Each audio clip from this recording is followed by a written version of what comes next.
The church doors closed right in front of me. I was still holding a bouquet of white lilies when my stepbrother, Tyler, stepped in front of the entrance and folded his arms. "You need to leave," he said loud enough for everyone standing outside to hear. Several heads turned toward me. I felt every eye on my face, waiting for me to argue. Instead, I simply asked, "Why?" Tyler didn't hesitate. "Dad didn't want you here." The words landed harder than I expected, not because I believed them, because I knew my father would never have said that. My stepmother, Linda, appeared beside him wearing an expensive black dress and the same fake sympathy she'd worn for years. "Emily," she said quietly, almost smiling, "please don't make today about yourself." I looked past them into the church. The memorial slideshow had already started. Photos of my father filled the screen. Fishing trips, Christmas mornings, his retirement party. There wasn't a single picture of me. 34 years of being his daughter, erased in a PowerPoint presentation. I tightened my grip around the flowers. I just came to say goodbye. Linda sighed dramatically. "You said goodbye years ago." That wasn't true. Not even close. I hadn't abandoned my father. I'd been pushed away one quiet step at a time. My parents divorced when I was 12. Dad remarried Linda 2 years later. At first, everything seemed normal. Linda was polite. Tyler tolerated me. Then little things started changing. Weekend visits became every other weekend. Birthday dinners became phone calls. Holiday invitations somehow got lost. Whenever I asked Dad why we weren't spending time together anymore, he always had the same answer. "I'm just busy, sweetheart." I believed him. Until years later, when I realized someone else had been answering my messages before he ever saw them. The first clue came 3 years before his funeral. Dad missed my birthday. That had never happened. When I called him the next day, he sounded confused. "I thought we had lunch yesterday." I laughed. "No, we didn't." There was a long silence. Then he quietly asked, "You didn't get my text?" "I never got one." Another silence. Finally, he whispered, "That's strange." A week later, he drove 3 hours to see me. Just the two of us. Over coffee, he admitted something that changed everything. "Linda handles my phone most days now." I frowned. "What do you mean?" He smiled awkwardly. "My eyesight isn't what it used to be." "So she replies for you?"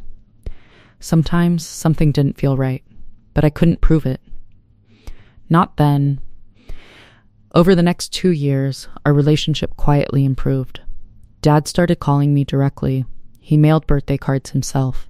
He visited my home twice. Every visit ended the same way. He hugged me tightly, longer than before, as if he knew time was running out.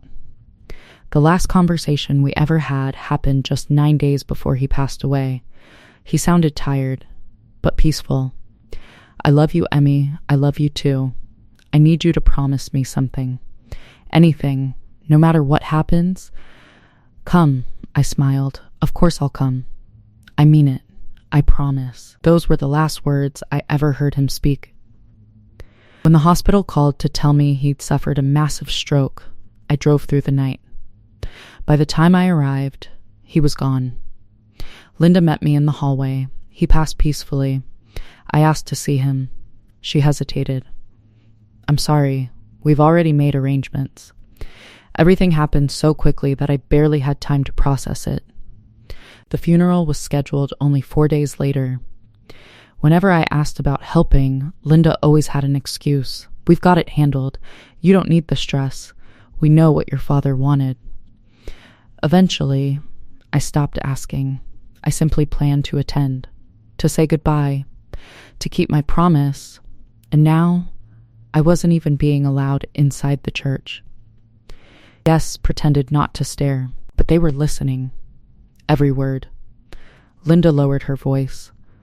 "If you respect your father's memory, you'll leave." For a brief second, the old version of me almost apologized, almost turned around, almost accepted humiliation to keep the peace. Then I remembered something my father once told me when I was 16. People who deserve your silence rarely deserve your absence, so I stayed exactly where I was. I'll wait, I said calmly. Tyler laughed. For what? Before I could answer, a black sedan pulled into the church parking lot. Every conversation stopped. A man in a dark navy suit stepped out carrying a leather briefcase. He looked directly at me, then at Linda. His expression changed immediately. He walked toward us with quiet confidence. Good morning. He extended his hand. My name is Daniel Brooks. I was Richard Carter's attorney. Linda's face instantly lost its color. I've been looking for Emily Carter. I have something your father specifically instructed me to deliver before today's funeral could begin. For a moment, the entire church entrance fell silent. Even the wind seemed to stop. My stepmother, Linda, forced a smile. I'm Richard's wife. If there's paperwork, you can give it to me. Daniel Brooks didn't even glance at the envelope in her direction. I'm sorry, ma'am. His voice was calm, but unmistakably firm. These instructions were very specific. He turned to me. Emily Carter? I nodded. Your father asked me to place this directly into your hands before anyone entered the sanctuary. He handed me a sealed envelope with my father's familiar handwriting. To my daughter Emily, my hands trembled as I carefully opened it. Inside was a one-page letter. Daniel spoke before I could begin reading. Mr. Carter also instructed me to read this aloud if anyone attempted to prevent Miss Carter from attending today's service. Linda immediately interrupted. That's completely unnecessary. Daniel looked at her over his glasses. It is exactly what your husband requested. Without waiting for permission, he unfolded the letter. Nearly everyone gathered outside the church had stopped walking. More guests stepped onto the front steps. The pastor quietly joined us. Daniel began reading. If you're hearing this, then my greatest fear has come true. Every eye shifted toward him. Emily, if anyone has tried to keep you away today, know this, it was never my wish. A murmur spread through the crowd. Linda's shoulders stiffened. Daniel continued. You have always been my daughter. I have loved you every day of your life, even during the years when I foolishly allowed others to stand between us. I felt tears forming, but I refused to look away. For years, I'd wondered whether my father blamed me. Now, everyone knew the truth. Daniel turned the page. I recently discovered that messages meant for Emily were deleted before I could read them. Invitations she sent were hidden from me. Phone calls were blocked without my knowledge. The church steps became completely silent. Someone in the back whispered, "Oh my goodness." Linda looked at Tyler. Tyler looked at the ground. Daniel continued. Once I understood what had happened, I corrected everything through my attorney. Then he folded the letter halfway. And now, he said, there is one final instruction. He removed another document from the envelope. This is Mr. Carter's final estate amendment, signed 6 months ago. Linda's eyes widened. Estate amendment? Daniel nodded. Yes, he looked directly at me. Your father transferred ownership of his 160-acre family ranch, valued at approximately $1,480,000, entirely to you. Gasps echoed across the church entrance. Linda's face went completely pale. Tyler shook his head. That's impossible. Daniel calmly opened another folder. It was properly witnessed, notarized, and recorded. He wasn't finished. Your father also established a scholarship fund in your mother's name, using an additional $350,000. I couldn't breathe.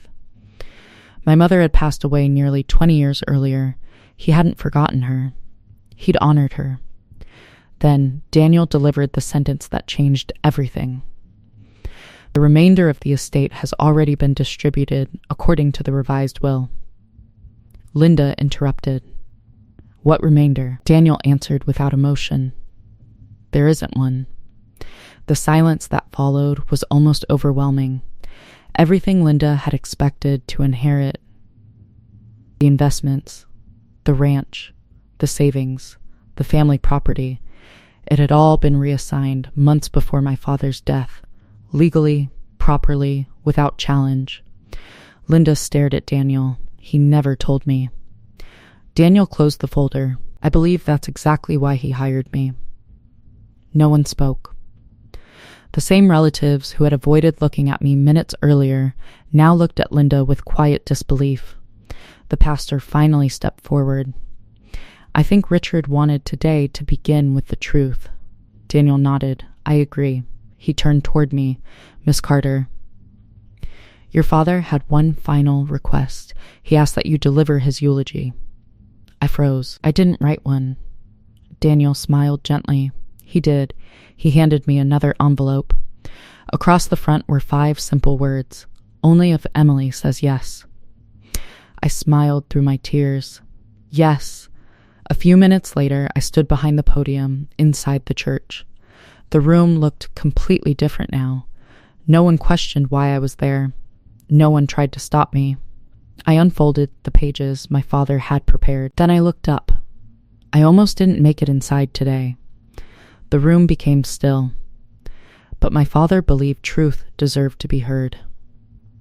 I spoke about the man who taught me how to ride a bicycle, who stayed up all night helping me build my 8th grade science project, who cried quietly when I graduated college, who never stopped loving me even when other people tried to convince him otherwise. I didn't mention revenge. I didn't accuse anyone. I didn't even say Linda's name. I didn't need to. My father's own words had already done that. When I finished, nearly every person in the church stood, not because of me, because they finally understood who my father really was. After the service, people lined up to hug me. Several relatives quietly apologized. One elderly aunt whispered, "We should have asked more questions." I simply smiled. We all see things more clearly eventually. Linda and Tyler left through a side entrance without speaking to anyone. There was nothing left to argue. The truth had arrived before the funeral even began. 6 months later, the ranch wasn't just land. It was memories. Instead of selling it, I restored the old farmhouse where my father had grown up. Every summer, the scholarship in my mother's name helped students from families who couldn't afford college. Watching those young women receive their acceptance letters reminded me that kindness can outlive pain.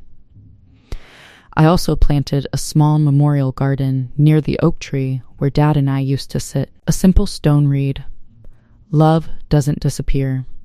Sometimes it just has to find its way back." As for Linda, she challenged the will. Twice, both cases were dismissed because every document had been prepared months before my father's death, with independent witnesses and medical evaluations confirming he was of sound mind. The court ordered her to pay her own legal expenses. Tyler eventually wrote me a letter. It wasn't an excuse. It wasn't a request for money. It simply said I should have listened to Dad instead of everyone else. I never replied. Not out of anger. Some chapters don't need another page. The greatest gift my father left me wasn't the ranch. It wasn't the money. It was the chance to stand in a room full of people, tell the truth with dignity, and walk away without raising my voice. Because sometimes the strongest comeback isn't proving someone wrong. It's allowing the truth to speak for itself. Moral dignity doesn't demand the loudest voice. It stands quietly beside the truth until the truth is finally heard. When your actions are honest, time often becomes your strongest witness. If you've ever been underestimated, comment below and subscribe to Her Calm Comeback for more stories of quiet power.